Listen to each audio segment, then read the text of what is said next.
Halo Pak Gregorius, perkenalkan nama saya Otniel Lifta Putra Himawan dari Prodi Teknik Informatika dengan nomor NIM 21K10061. Pada video kali ini saya akan melakukan reaction atas mata kuliah Phenomenon of Religion pertemuan yang ke-12. Wacana tentang penerapan dan penghapusan hukuman mati atau sering disebut death penalty dalam konteks hukum Indonesia tampaknya masih akan menghangat dalam beberapa dekade ke depan.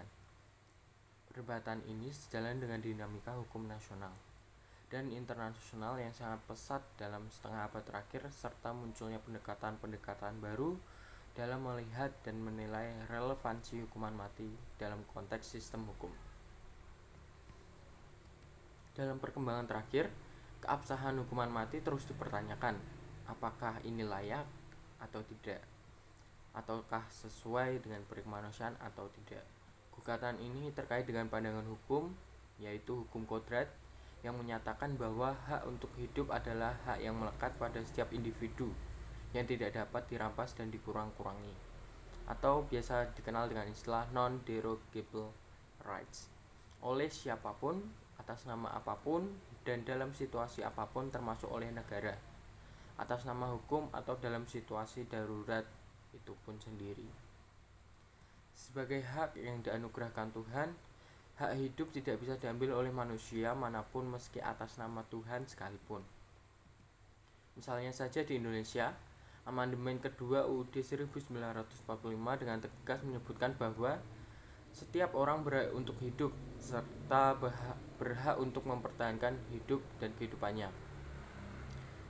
Berikut UUD menyatakan bahwa hak untuk hidup, hak untuk tidak disiksa, hak kemerdekaan pikiran dan hati nurani, hak beragama, hak untuk tidak diperbudak, hak untuk diakui sebagai pribadi di hadapan hukum, dan hak untuk tidak dituntut atas dasar hukum yang berlaku surut adalah hak asasi manusia yang tidak dapat dikurangi dalam keadaan apapun.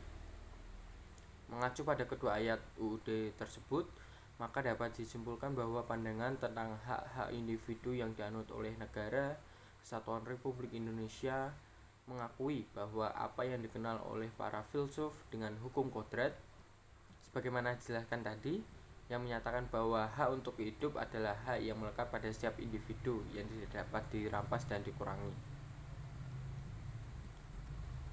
Lalu yang pertama, jelaskan definisi dan alasan hukuman mati.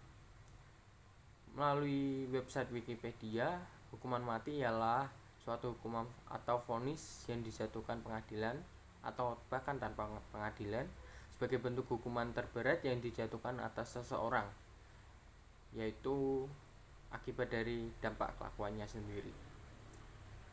Misalnya dalam sejarah dikenal beberapa cara pelaksanaan hukuman mati. Hukuman cambuk misalnya dengan cara dipukuli tali di sekitaran punggung, hukuman pancung, sengatan listrik, hukuman gantung, suntik mati, hukuman tembak, rajam, kamar gas, atau bahkan dengan gajah. Menurut ahli Andi Hamzah dan A. Sumangelipo, hukuman mati adalah sebagai suatu social defense, yaitu apa? Suatu pertahanan sosial untuk menghindarkan masyarakat umum dari bencana dan bahaya ataupun ancaman bahaya, baik besar maupun kecil yang mungkin terjadi yang akan menimpa masyarakat, yang akan mengakibatkan kepada kesengsaraan dan mengganggu ketertiban serta keamanan rakyat umum dalam pergaulan hidup manusia bermasyarakat dan bernegara. Lebih lanjut dijelaskan oleh para ahli yaitu Andi Hamzah dan A. Sumangelipo. Definisi ini mengatakan bahwa hukuman mati adalah the right of the social defense, yaitu suatu hak di dalam pertahanan sosial. Hukuman ini pun tidak diperlukan karena hukuman konvensional sudah tidak dapat lagi untuk menanggulangi tindak pidana yang sudah dilakukan di samping itu.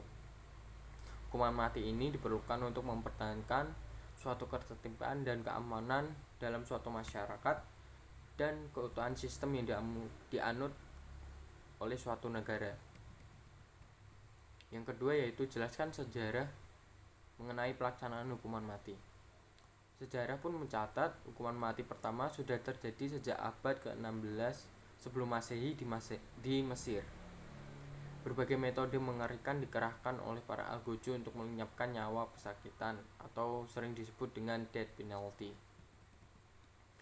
Misalnya di Indonesia sendiri, pidana mati mulai berlaku pada tanggal 1 Januari 1918 sebagaimana tercantum dalam Wetboek van Schrijfrecht KUHP yang ditetapkan oleh pemerintah kolonial Belanda berdasarkan 15 Oktober 1915 pada nomor 33 surat halaman 15 hingga 137, yakni yang sudah berlaku di Hindia Belanda. Pada saat itu terdapat 25 jenis tindak kriminal yang pelakunya akan dijatuhi hukuman mati. Bahkan semenjak saat itu praktik hukuman mati di Indonesia sering terjadi dan bahkan di setiap negara bervariasi macam.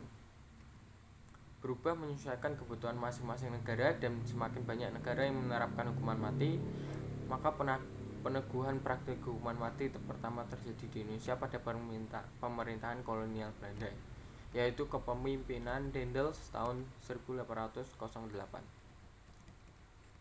Pelaksanaan hukuman mati pada saat itu hingga masa demokrasi liberal tahun 1951 merupakan salah satu strategi untuk membungkam pemberontakan penduduk yang terjadi hampir di seluruh wilayah Indonesia.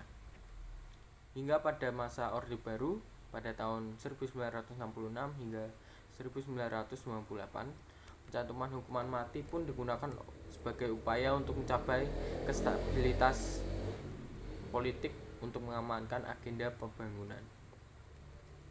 Bahkan praktik hukuman mati ini sering dilaksanakan di Nusa Kambangan, seperti kita tahu, di mana sang tahanan akan dibawa ke tempat yang sangat jauh dan dirahasiakan. Setelah sampai di lokasi, biasanya tahanan akan diberikan pilihan untuk duduk atau berdiri. Di sana akan hadir 10 orang regu tembak, di mana hanya ada 3 di antaranya yang memegang senapan berisi peluru. Yang ketiga yaitu jelaskan alasan saya setuju atau tidak setuju pada hukuman mati. Melalui video kesempatan kali ini, saya ingin mengomentari mengenai polemik seputar hukuman mati di Indonesia. Untuk alasan yang bisa saya jelaskan, saya kurang setuju terhadap pemberlakuan hukuman mati, tetapi saya juga tidak dapat menolak jenis hukuman mati yang satu ini. Mungkin saya termasuk orang yang tidak memiliki pendirian, tapi saya akan coba jelaskan mengapa hal itu bisa saya jelaskan. Perlu saya informasikan bahwa saya bukanlah seorang ahli atau pakar dalam bidang hukum, namun hanya saja apa yang akan saya sampaikan bukanlah merupakan kutipan atau saduran atau berupa rangkuman pendapat orang lain. Ini pure dari saya pribadi. Seseorang manusia hidup di dunia ini memerankan dua peranan sekaligus, yaitu sebagai kehidupan pribadi, bahkan juga sekaligus hidup sebagai makhluk sosial yang selalu melakukan interaksi terhadap orang lain atau manusia lainnya. Nah, maksud saya di sini adalah jika seseorang manusia hidup seorang diri, misalkan saja di suatu pulau terpencil dan di pulau itu tidak ada manusia lain laginya, maka dia hanya memiliki HAM sebagai individu saja. Dia tidak akan membutuhkan hak-hak lainnya, karena tidak mungkin ada persaingan atau perebutan suatu kebutuhan dengan manusia lainnya, maka tidak diperlukan hukum yang mengikat manusia sendiri itu. Lalu ini berkaitan dengan HAM sebagai makhluk sosial, itu hanya berlaku untuk seorang manusia yang hidup berdampingan atau bersama. Dengan kata lain, manusia lainnya dengan saling menjaga, menghormati, menghargai, mengasihi, dan menyayangi satu sama lainnya. Untuk menjamin HAM seorang manusia sebagai makhluk sosial, maka suatu kelompok manusia, entah itu skala kecil maupun besar, membuat norma-norma yang berlaku atau aturan yang saat ini kita kenal dengan sebutan hukum. Nah, maksud saya di sini adalah ketika semua orang yang sudah jelas terkena tindak pidana hukuman berat, maka negara pun juga berhak menjatuhi hukuman. Namun di sisi lain perlu dipertimbangkan juga seberapa berat putusan yang akan dijatuhi pada sang korban. Terima kasih.